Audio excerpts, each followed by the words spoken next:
12 del mediodía y 42 minutos en Caracas, NTN24 Debate la Noticia. A esta hora establecemos contacto con Julio César Pineda, ex embajador de Venezuela en Medio Oriente y Corea del Sur. Además es internacionalista. Señor Pineda, gracias por acompañarnos en el informativo de NTN24 para toda nuestra teleaudiencia en el continente americano. Buenas tardes. Muy buenas tardes, sí, a la orden. De todas maneras, saludo para usted y para todos los oyentes en América. Queremos preguntarle, ¿podría entonces el presidente Hugo Chávez posesionarse el próximo 10 de enero de 2013 en La Habana tras el grave estado de salud que estaría presentando el jefe de Estado? La Constitución venezolana establece que el presidente tiene que tomar posesión el día 10 de enero, es inaplazable. Si no está presente, tendría que tomar seguramente, declarar inapto para la presidencia de la República y tomaría el poder el presidente de la Asamblea Nacional con la obligación de convocar a elecciones en 30 días. Y por supuesto, él ya ha dicho que Maduro sería el candidato del gobierno frente al candidato de la oposición, que depende mucho de las elecciones que puedan pasar el próximo domingo, sobre todo con el candidato Capriles Radosky, que es candidato a gobernador en el estado de Miranda. Aunque últimamente ha ocurrido una tesis que yo quiero, por cierto, aclarar, de algunos que han dicho que pudiera juramentarse en La Habana, bajo el principio de la extraterritorialidad de la Embajada de Venezuela en La Habana. Sin embargo, los constitucionalistas han negado ese hecho porque la Constitución establece que tiene que ser ante la Asamblea Nacional y ante, en su defecto, por cualquier problema o dificultad, la Corte Suprema de Justicia. Y el artículo 13 de la Constitución también establece que la sede de los poderes venezolanos está en Caracas, en la capital, y no confundir lo que es la extraterritorialidad con el concepto de soberanía.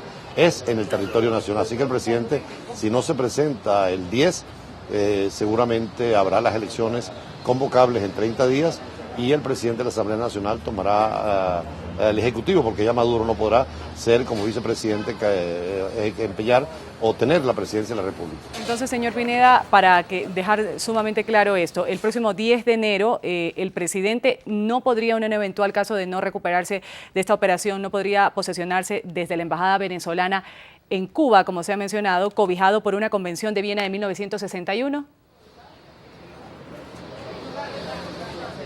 Mire, ayer precisamente la prensa me atribuye a mí como internacionalista que dije yo que era posible. Yo lo que dije fue que él pudiera hacerlo y su gente podría aconsejarle bajo teorías de que hay un solo territorio en América o bajo el concepto del socialismo de la unidad latinoamericana. Pero desde el punto de vista de la Constitución venezolana es imposible, es ilegal, es ilegítimo. La Constitución establece que tiene que ser en la sede de los pueblos públicos, que es Caracas, y además tiene que ser ante el Congreso Nacional, y el Congreso funciona en Caracas.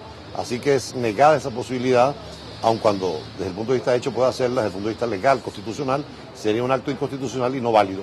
Y tendría que emplearse el proceso de encargarse de la presidencia el presidente de la Asamblea Nacional, que es el Diosdado Cabello, y seguramente Maduro encabezar la campaña electoral en 30 días con el candidato que la oposición designe, pero por supuesto que esto ha creado problemas en el gobierno y en sus equipos de gobierno, como también en la oposición. Están tratando de acelerar el proceso porque nadie esperaba. Yo acabo de escribir un libro que se llama El Cisne Negro, sobre el cáncer de Hugo Chávez en la enfermedad de los líderes mesiánicos, y decía que esto del cáncer no estaba considerado por nadie, ni por Chávez, ni por su familia, ni por la oposición, ni por nadie, y esto es posible que la enfermedad pues acabe con el socialismo del siglo XXI.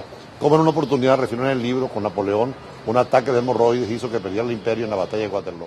¿Cree usted entonces que este sería el paso para que el socialismo del siglo XXI, como se ha denominado, dé un paso a la derrota, porque su figura principal, el presidente Hugo Chávez, no estaría al frente de la llamada revolución?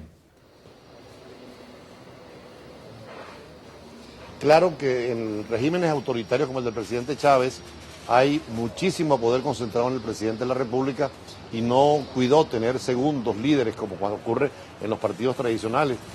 Casi siempre estos movimientos, cuando el día desaparece, yo fui embajador de Venezuela en Libia y sabía que el día que ya no estuviese Muammar Gaddafi, yo no habría gadafismo, y es lo que ha pasado también con Mubarak en Egipto. Es decir, son gobiernos autoritarios, personalistas, concentran el poder político, manejan el Congreso, manejan el Poder Judicial, y al desaparecer, pues viene otra vez el proceso democrático de plural, como pasará en Cuba cuando los Castros terminen de pasar y venga el proceso de cambio, o como pasó en América Latina con Rojo Pinilla, con Pérez Jiménez, terminados, no quedan movimientos políticos en su nombre. Vamos a agradecerle al señor Julio César Pineda, ex embajador de Venezuela en Medio Oriente y Corea del Sur y también internacionalista, por haber estado con nosotros en el informativo de NTN 24. Muchísimas gracias a usted y siempre a la orden. Gracias.